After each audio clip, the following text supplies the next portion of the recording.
In today's tech video, I'm going to show you guys how you can turn on the wind reduction feature here on the Insta360 Ace Pro.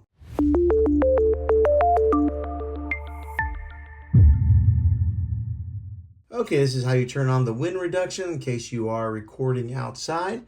What you want to do is swipe down from the bottom, just like so. And you'll see those list of icons. We don't want any of those. What we want to do is swipe over, just like so. And right there at the very top right is an icon shows a wind and a microphone. Go ahead and tap on that.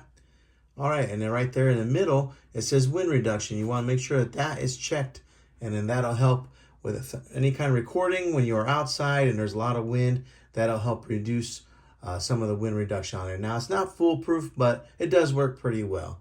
If you don't want that and you want to go back to stereo, you can click like that. Or if you want the directional focus, you can click on that. But that's how you turn on the wind reduction feature on the Insta360 Ace Pro.